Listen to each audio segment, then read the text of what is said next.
안녕하십니까. 주님의 은혜 안에서 평안히 지내고 계시죠? 전 세계적으로 확산되고 있는 신종 코로나 바이러스 감염증 때문에 우리는 한 번도 벌어지지 않았던 많은 일들을 지난 2개월의 기간 동안에 경험했습니다. 감사하게도 이제 상황이 많이 나아져서 조금씩 일상으로 우리가 복귀를 하고 있습니다. 교회에서도 성도님들께서 코로나 상황을 맞이하여서 오히려 신앙적으로 위축되거나 침체되지 않고 영적으로 더욱더 성숙한 그리스도인으로 살아가실 수 있도록 매주 신앙 강좌를 영상으로 제공해 드리고 있습니다. 지난 4번의 귀한 강의를 통해서 우리가 이제 참 신앙의 기본에 대해서 살펴보는 시간을 가졌다면, 이제 앞으로 진행될 3번의 강의는 제가 선교지에서 사역할 때부터 많이 관심을 가졌던 주제이기도 합니다. 하나님 앞에서 더욱 신실하고 건강한 그리스도인으로 살아갈 수 있도록 도와줄 경건이라는 주제로 새 강의를 준비하였습니다. 그래서 오늘 첫 번째 시간은 경건이란 무엇인가에 대해서 살펴볼 것이고, 두 번째 시간에는 경건한 삶을 위한 기도 생활이라는 제목으로 함께 살펴볼 것입니다. 그리고 마지막 세 번째 시간에는 경건한 삶을 위한 말씀 묵상이라는 제목으로 함께 보겠습니다. 경건한 삶을 위한 노력은 특별히 선교지와 같이 많이 긴장되고 척박한 환경에서 더욱 주님께 가까이 가기 위한 몸부림이기도 하였습니다. 참 이 시간을 통해서 하나님의 풍성한 은혜를 경험할 수 있었는데, 제가 바라기는 이 3번의 만남을 통해서 우리 성도님들께서도 이전보다 더욱 주님과 친밀한 그리스도인으로 살아갈 수 있기를 진심으로 소원해 봅니다. 그럼 이제 본격적인 강의를 시작하도록 하겠습니다. 우리 성도님들의 마음속에 평소 주로 이 마음 가운데 차지하고 있었던 그러한 것들이 있다면 어떤 것들이 있습니까? 내 마음이 주로 향하고 있는 그것, 혹시 TV 드라마라든지 각종 취미생활이라든지 자녀교육, 일, 어떤 아름다움을 추구하며 살아가고 계시진 않습니까? 오늘날 많은 사람들은 자신의 마음이 끌리는 것을 얻기 위해서 많은 노력을 기울이며 살아가고 있습니다. 몸에 좋은 것을 먹기 위해서, 좋은 공연이나 음악을 보거나 듣기 위해서, 재미있는 것을 경험하기 위해서, 또 멋진 장소를 구경하기 위해서 이곳저곳을 찾아다니고 있습니다. 우리의 마음이 어떤 것에 끌려서 그것을 향하고 있는 상태를 마음의 경향성이라고 이야기할 수가 있습니다. 일반적으로 대부분의 사람들이 가지고 있는 이 마음의 경향성은 육체의 유익을 위한 것, 세상적으로 보기에 좋은 것에 있습니다. 그러나 인간에게는 육체적인 부분뿐만 아니라 눈에 보이지 않는 영적인 부분이 존재하고 있습니다. 특별히 인간은 영혼을 가진 존재입니다. 우리는 영혼이라는 단어에 대해서 좀 막연하게 이해하는 경우가 많이 있습니다. 이 영혼은 인간에게만 존재하며 보이지 않는 우리의 속사람을 의미합니다. 다른 말로 하면 성령님께서 거하심으로 충만하게 되어지는 우리 내면의 실체입니다. 영혼은 우리 안에 깊은 곳에 위치하고 있고, 우리는 이 장소에서 하나님께 감사와 기쁨으로 찬양드리고 하나님을 간절히 소원하며 만나고 또 진심으로 예배를 드리기도 합니다. 인간에게는 분명히 영적인 부분과 육적인 부분이 동시에 존재하고 있음에도 불구하고, 일반적으로 사람들은 보이지 않는 영혼을 위한 것보다는 보이는 육체를 위한 것에 더 마음을 두고 그것을 추구하는 경향을 가지고 있습니다. 그런데 참으로 안타까운 현실은 누구보다도 영혼의 그 소중함을 잘 알고 있는 그리스도인들조차도 영적인 부분보다는 육적이고 현실적인 부분에 더 많은 관심과 노력을 쏟으며 살아가고 있다는 사실입니다. 예수 그리스도에 대한 믿음이 있는 사람이나 믿음이 없는 사람이나 차이 없이 살아가면서 보여주는 이 모습 때문에 오늘날 교회와 그리스도인에게는 많은 위기가 발생하게 되었습니다. 개신교 신학자 도널드 블러시라는 사람은 그의 책 경건의 위기에서 오늘날의 신앙의 위기를 다음과 같이 기록하고 있습니다. 우리 시대는 현재 스스로 신앙의 위기에 처해 있음을 알고 있다. 너무나 많은 사람들이 신앙의 진리에 대한 체험적인 지식을 가지지는 못하고 단지 이론적인 지식을 가지고 있을 뿐이다. 그동안 교회는 많은 회심자를 만들어냈지만 사람들이 회심한 이후에 어떻게 살아야 하는지에 대한 구체적인 안내는 세심하게 하지 못했던 경우가 많았습니다. 또한 신앙인들이 세상에 적절하게 대응하며 살아가도록 하는 훈련도 많이 제공하지 못했습니다. 예수님께서는 요한복음 10장 10절에서 이 세상에 오신 이유를 이렇게 말씀하고 계십니다. 요한복음 10장 10절입니다. 도둑이 오는 것은 도둑질하고 죽이고 멸망시키려는 것뿐이요 내가 온 것은 양으로 생명을 얻게 하고 더 풍성히 얻게 하려는 것이라. 예수님께서는 죽음밖에는 답이 없어 절망 가운데 살아가던 인간에게 새로운 생명의 기쁨을 주시기 위함 뿐만 아니라 새로운 생명을 얻게 된 인간이 이제 풍성한 삶을 살아가도록 하시기 위해서 이 땅에 오셨습니다. 예수 그리스도를 구주로 믿어 영원한 생명을 얻을 뿐만 아니라 예수 그리스도를 믿고 난 이후에 예수님의 모습을 따르는 그 성화의 삶을 살면서 주님과 함께 풍성한 기쁨과 감격을 맛보며 살아가도록 하시기 위함이었습니다. 그런데 우리의 삶 속에서는 구원의 확신은 가지고 있으면서도 성화의 삶을 살기 위한 노력을 기울이지 않다 보니 결국 도널드 블러시가 이야기한 것처럼 교회와 기독교인들은 점점 생명력을 상실하게 되어가고 있는 안타까운 상황에 직면하고 있습니다. 이러한 상황을 맞이하고 있는 우리는 하나님께 더 가까이 다가가서 하나님께서 나에게 원하시는 그 삶이 무엇인지 그것을 분명히 깨닫고 하나님과 매 순간 함께 살아가는 올바른 영성을 가진 그리스도인으로 사는 것이 정말 중요한 시대가 되었습니다. 우리가 신앙생활을 하면서 영성이라는 단어를 많이 들어보셨을 것입니다. 또한 경건이라는 단어도 많이 들어보셨을 텐데요. 오늘날 교회 안에는 이 영성과 경건이라는 단어가 거의 혼용되고 있습니다. 그런데 이 영성이라는 단어에 대해서 기독교 용어 사전에는 이렇게 정의하고 있습니다. 영성이란 하나님을 믿고 거듭난 모든 자녀들에게 주어진 영적인 성품, 또한 성령의 충만한 은혜 속에서 성령의 지배를 받고 살아가는 영적인 사람의 속성을 말하고 있습니다. 영성이라는 의미는 교회 안에서 시대에 따라 조금씩 변하긴 하였지만 일반적으로 경건, 기도, 금욕적인 삶 등과 동의어로 사용되기도 하였고 또 신학적으로도 상당히 많은 진전이 이루어져서 영성신학이라는 학문의 영역이 존재하기도 합니다. 그런데 이 영성이라는 단어는 단지 기독교만의 용어가 아닙니다. 또 기독교만이 독점적으로 사용할 수 있는 그러한 용어도 아닙니다. 그것은 기독교뿐만 아니라 다른 종교에서도 사용하고 있는 초종교적인 용어입니다. 불교의 영성이라든지 힌두교의 영성이라든지 이슬람교의 영성, 동양인의 영성, 아마 이런 이야기를 많이 들어보셨을 텐데요. 일반적인 의미의 영성은 자기 수련이나 수양을 통해서 어떤 정신이나 삶을 본받으려는 인간적인 노력, 인간의 자기 초월적인 능력을 의미합니다. 이처럼 영성이라는 단어는 기독교 이외에도 많이 사용되고 있기 때문에 기독교적 영성만을 표현하기 위해서는 일반적으로 경건이라는 용어를 더 많이 사용을 하고 있습니다. 이 경건이라는 단어는 성경적인 용어이기도 한데요. 이 기독교 용어 사전에서는 이 경건에 대해서 하나님께 예배하는 것처럼 살아가는 믿음의 자세, 세상적인 생각과 언행을 멀리하고 하나님을 기쁘게 하며 하나님을 의지하는 태도를 말한다고 정의하고 있습니다. 우리는 이제 3번의 강의가 진행되어지는 동안에 기독교적인 영성을 경건이라는 단어로 주로 사용할 것입니다.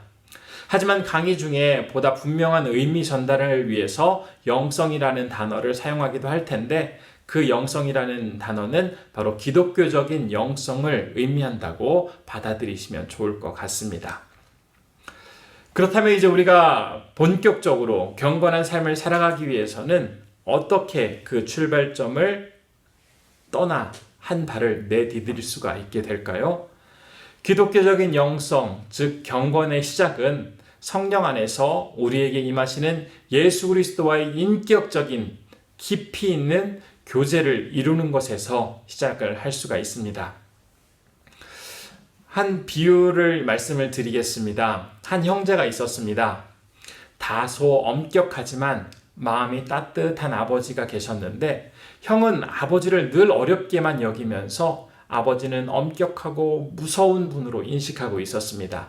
반면에 동생은 아버지가 엄격하긴 하지만 사랑이 많으시고 자녀를 이해하는 그 아버지, 자녀를 어떻게 하면 조금 더 가까이 할까 노력하시는 아버지로 받아들이고 있었기 때문에 늘 아버지에 대해서 친근한 감정이 있었습니다. 그런데 어느 날 두 아이가 똑같이 잘못을 하게 되었을 때 아이들의 반응은 너무나 달랐습니다. 아버지를 엄격하고 무섭게 생각했던 형은 자신의 잘못을 숨기기 위해 거짓말하고 자신은 잘못이 없다고 변명만 늘어놓았습니다. 반면에 아버지를 따뜻하고 친근하게 여겼던 동생은 비록 자신이 잘못을 저지르긴 했지만 자신의 잘못을 아버지께 말씀드리면 분명히 아버지가 용서해 주실 것이다 라고 믿으며 정직하게 아버지께 말씀드리고 용서를 구합니다. 같은 아버지라 할지라도 평소 아이가 아버지를 어떻게 생각하고 어떻게 바라보고 있느냐에 따라서 또 아버지와 어떤 관계로 지내고 있느냐에 따라서 아이의 반응은 달라지게 됩니다. 아버지에 대해 자녀가 받아들이는 인식에 따라 그 반응이 달라지는 모습은 에덴 동산에 있었던 아담과 하와의 모습을 통해서도 우리가 함께 살펴볼 수가 있습니다. 창세기 2장 19절은 이렇게 기록되어 있습니다. 여호와 하나님이 흙으로 각종 들짐승과 공중의 각종 새를 지으시고 아담이 무엇이라고 부르나 보시려고 그것들을 그에게로 이끌어 가시니 아담이 각 생물을 부르는 것이 곧 그 이름이 되었더라.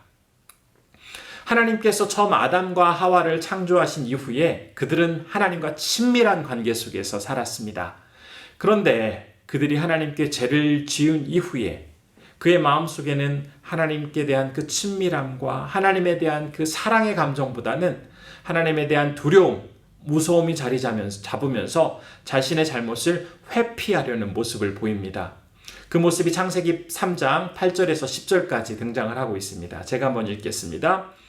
그들이 그날 바람이 불 때에 동산에 거니시는 여호와 하나님의 소리를 듣고 아담과 그의 아내가 여호와 하나님의 낯을 피하여 동산 나무 사이에 숨은지라 여호와 하나님이 그 아담을 부르시며 그에게 이르시되 내가 어디 있느냐 이르시되 내가 동산에서 하나님의 소리를 듣고 내가 벗었으므로 두려워하여 숨었나이다. 하나님 앞에서 죄를 지은 아담과 하와는 하나님께서 그들에게 다가오실 때 하나님을 피했습니다. 만일 그들이 하나님과 이전에 누렸던 그 감격과 친밀함과 하나님에 대한 사랑을 기억하면서 자신의 잘못을 솔직히 하나님 앞에 내어놓고 용서를 구했다면 과연 어떤 모습이었을까 우리는 한번 생각해 보게 됩니다. 하나님은 우리와 함께 하시기 위해서 인간을 만드셨습니다.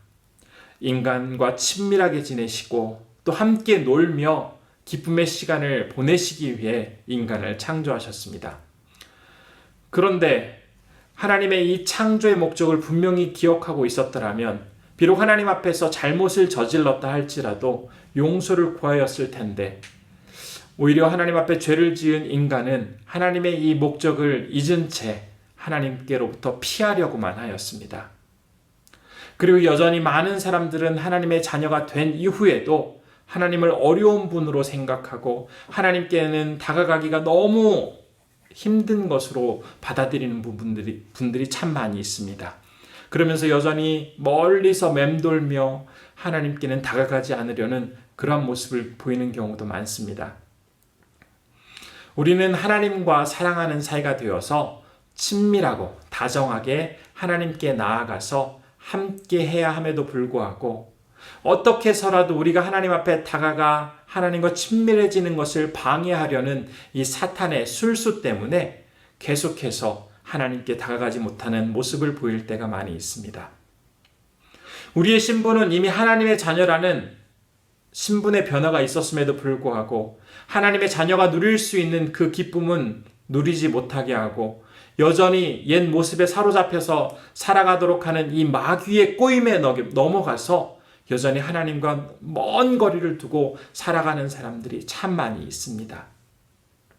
그렇게 하나님과 멀리서 떨어져 지내다 보면 어느 순간 예배와 기도와 또 말씀이 귀찮아지고 하나님께 더 가까이 가고자 하는 마음도 사라지게 됩니다. 그러면서 마음속에는 하나님은 참 무서운 분, 하나님은 두려운 분, 가까이 하기에는 너무 먼 분으로만 계속 인식하며 살아가게 됩니다.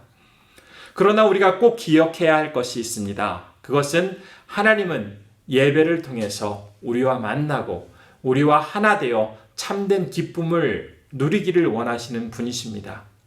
또한 기도와 말씀과 하나님의 그 뜻을 우리가 분명히 깨닫고 하나님의 그 은혜 안에서 살아가기를 정말 원하시는 하나님이십니다. 우리는 그 하나님의 의도를 왜곡한 채 두려워하고 하나님을 떠나서 하나님의 말씀의 그 통제를 벗어나 살려고 해서는 절대 안 됩니다. 참으로 하나님의 그 친밀함, 하나님과의 그 친밀함을 느끼며 하나님께 가까이 가기 위해서 많은 신앙의 선조들이 노력을 해왔습니다. 기독교의 2000년의 그 역사 가운데에도 하나님께 가까이 다가가 하나님과 친밀하게 살기 위해서 분투했던 신앙의 선배들의 모습들이 많이 있습니다. 한번 시기적으로 신앙의 선배들의 모습들이 어떠했는지 한번 살펴보도록 하겠습니다. 초대교회에서는 우선 예수님이 승천하신 이후에 지속적인 박해를 받으면서 많은 성도들이 지내게 됩니다. 그들은 그 핍박과 어려움 속에서도 예수님께서 곧 다시 오실 것이다 라는 이 종말론적인 신앙을 가지고 살아가던 사람들이었습니다. 그리고 심한 박해와 또 순교의 위협 속에서도 그들의 육체를 주님을 위해서 아낌없이 드릴 수 있는 순교의 영성을 가진 사람들이었습니다. 성령의 역사가 그 시기에는 많이 일어났고 정말 주님이 주시는 위로와 기쁨 가운데 살아갈 수가 있었습니다. 성도들은 이 현실의 어려움 속에 어떤 희망을 두지 않고 하늘나라, 그들이 장차 이르게 될 하나님의 품에 대한 마음을 가지고 살아갔기 때문에 진정한 사랑의 공동체를 이루며 살아갈 수가 있었습니다. 그런데 이제 4세기 이후에 콘스탄틴 황제에 의해서 기독교가 공인되게 되어지고 교인의 수가 점차로 늘어감에 따라서 교회는 양적으로 성장하게 됩니다. 하지만 반대적으로 질적으로는 점점 혼탁해가는 모습을 보이게 됩니다. 그래서 이제 이 시기에 오랜 교리의 문제라든지 또 이단에 대한 논쟁들이 상당히 오랜 기간 동안 지속하게 되어지고 또 이런 타락과 또 여러 가지 갈등의 모습에 염증을 느낀 신실한 성도들이 이집트와 팔레스타인 등지에 있는 사막이나 계곡으로 또 광야로 나아가서 하나님과 영적인 교제를 누리기 위해서 살아가는 모습을 보이게 됩니다.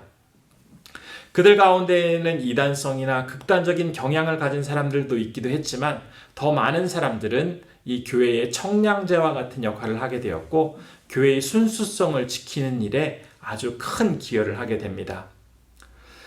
또 이렇게 살아가던 사람들이 이후에는 이제 수도원을 이루게 되는 그런 수도원의 아주 기반이 되는 역할을 하기도 합니다. 사막의 교부들은 교회와 속세를 떠나서 광야에서 머물면서 또 하나님 앞에 더욱 가까이 가기 위해서 많은 노력을 기울였던 사람들입니다.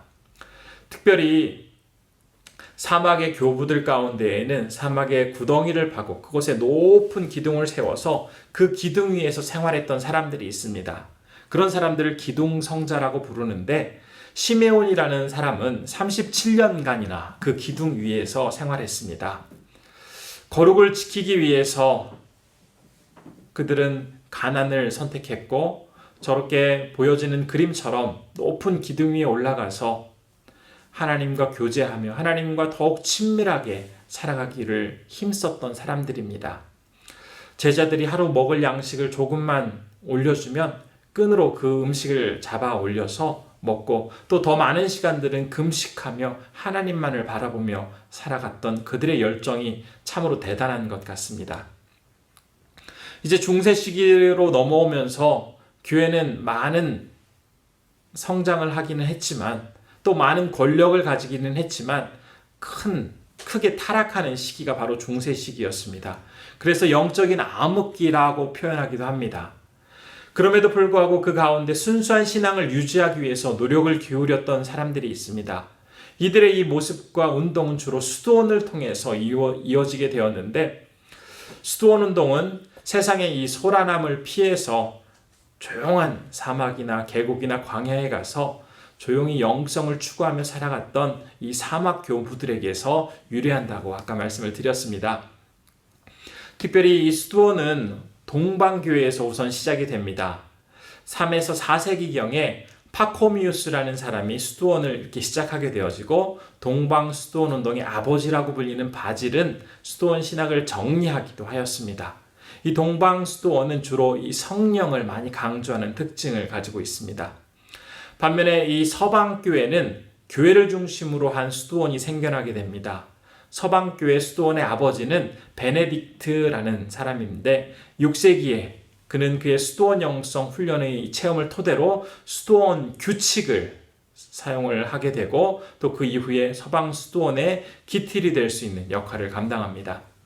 그러나 시간이 지나면서 이 베네딕트 수도원은 점점 세속화되어집니다. 그래서 10세기의 클리니 수도회라든지 12세기의 시토 수도회와 같은 이런 수도회를 통해서 계속 갱신되면서 그들의 신앙을 유지하게 됩니다. 이후에 서방 수도원은 이탈리아 아시시의 프란체스코라는 이 사람에 의해서 절정을 맞이하게 됩니다. 이 프란체스코는 예수 그리스도를 닮기 위해서 부단히 노력했던 사람입니다. 그래서 예수 그리스도의 가난이라든지 이 고난을 문자 그대로 경험하며 살아가려고 했던 아주 특별하고도 독특한 사람이었습니다. 그는 도시 근교의 수도원의 그 공동체 터를 잡고 선교와 봉사의 일을 동시에 감당하는 그런 전통을 세우기도 하였습니다. 또 14세기에 이르러서 서방 수도원은 이제 공동생활 형제단이라든지 현대 심신운동이라든지 이 평신도 영성 운동을 발전시키게 되어지는데, 이 시기에 이제 토마스 아켄피스라는 사람은 그리스도를 본받아라는 유명한 책을 짓기도 합니다.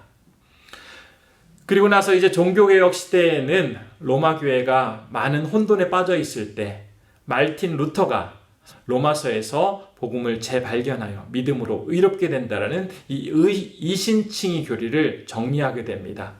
그의 영향으로 오직 성경, 오직 은혜, 오직 믿음이라는 이 원리를 모토로 개신교회가 이제 탄생하게 됩니다. 그런데 루터라든지 쯔빙글이라든지 칼빈과 같은 이런 종교개혁자들은 어떤 새로운 형태의 종교를 만든 것이 아니었습니다. 이미 존재하고 있었던 이 종교의 불순한 것들은 다 제거하고 순수한 모습으로 순결케 한 결과가 바로 개신교회가 되었던 것입니다. 이들은 신앙의 뿌리가 바로 성경으로 돌아가야 함을 강조하였고, 성경을 통해서 십자가에 못 박히신 예수 그리스도를 온전히 알고 체험하려는 노력을 통해서 우리가 하나님께 더욱더 가까이 갈 수 있음을 강조했던 사람들이었습니다. 그리고 이 종교개혁의 영향을 받아서 그 이후에는 이 많은 개신교 안에서의 회개와 믿음을 강조하는 그런 운동들이 벌어지게 됩니다. 영국에서는 청교도 운동이라든지 독일의 경건주의 운동이라든지 영국의 감리교 운동, 또 미국의 대각성 운동 등이 그러한 운동들이었습니다. 특별히 이 중에서 제가 신학교를 다닐 때 가장 많은 영향을 받았던 이 청교도 존 오웬의 경건 생활을 통해서 우리는 참 청교도가 어떻게 살았는지를 한번 살펴볼 수가 있습니다. 히브리서 10장 22절은 이렇게 기록하고 있습니다. 우리가 마음의 뿌림을 받아 악한 양심으로부터 벗어나고 몸은 맑은 물로 씻음을 받았으니 참 마음과 온전한 믿음으로 하나님께 나아가자. 옛날 청교도들은 하나님께 나아가는 것을 하나님과 교제한다 라고 이렇게 표현을 하였습니다. 특별히 청교도들은 하나님과의 이 교제에 대해서 많은 관심을 가진 사람들이었는데요. 이 존 오웬의 경우에는 1674년 그가 병을 앓으면서 굉장히 힘든 시기에 그의 친구에게 보냈던 편지에서 이렇게 기록을 하고 있습니다. 그리스도는 우리의 가장 가까운 친구요, 죽은 후에는 유일한 친구가 될 걸세. 나는 다른 일에는 모두 실증을 내더라도 예수님과 대화하고 교제하는 일에는 실증을 내지 않게 해달라고 전심으로 기도하고 있다네. 하나님께서는 존 오웬이 병에 걸려서 극심한 스트레스를 받고 있을 그 동안에도 하나님과 가까이 있기를 원하셨습니다. 그래서 그가 일평생을 하나님과 가까이 지내면서 특별히 죽기 전에는 7권의 히브리서 주석을 기록하게 되어지는데, 그가 이제 이 집필을 마치고 나서 이런 고백을 합니다. 나의 일은 끝났다. 이제 죽어도 좋다. 라고 말합니다. 힘든 연구와 집필 과정을 하나님의 은혜 가운데 또 하나님과 친밀하게 교제하면서 마무리한 이후에 그는 하나님에 대한 그의 사랑을 이 히브리서 주석 서문에서 이렇게 기록하고 있습니다. 모든 탐구와 독서를 끝낸 지금 기도와 묵상이 유일한 위안이고 빛이고 치료의 수단이다. 기도할 때 그리고 묵상할 때 내 생각은 올무에 빠지지 않는다. 그의 일생을 하나님과 친밀하게 하나님과 가까이 살았던 이 존 오웬의 경우에도 그가 힘들고 어렵고 이제 이 세상을 떠나가기 전 그가 마무리했던 히브리서 이 주석을 집필하면서도 끊임없이 하나님을 묵상하고 하나님께 기도하며 하나님과 가까이 있기를 힘썼던 사람입니다. 그 안에서 그는 주님이 주시는 참된 빛과 자유를 누릴 수 있었습니다.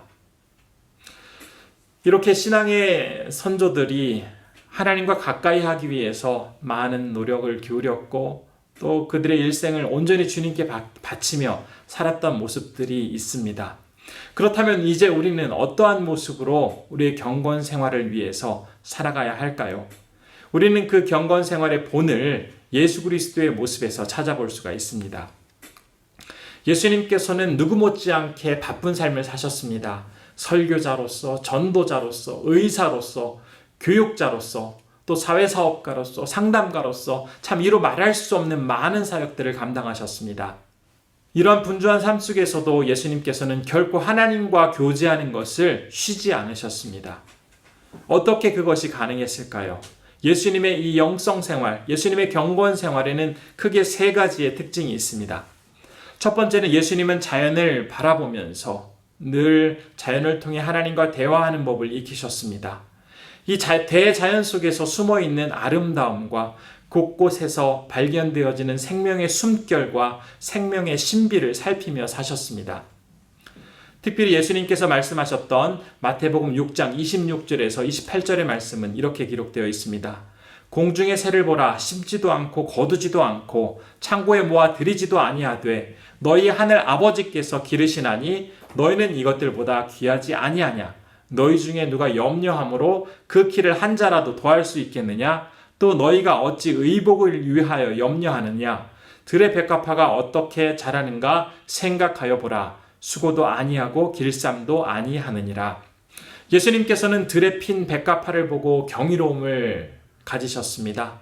또 보일랑말랑한 그 아주 작은 겨자씨를 바라보면서 또 새가 둥지를 틀고 보금자리를 꾸밀 만큼 이 큰 나무로 그 나무가 자라는 것을 또 그 안에서 발견해내셨습니다.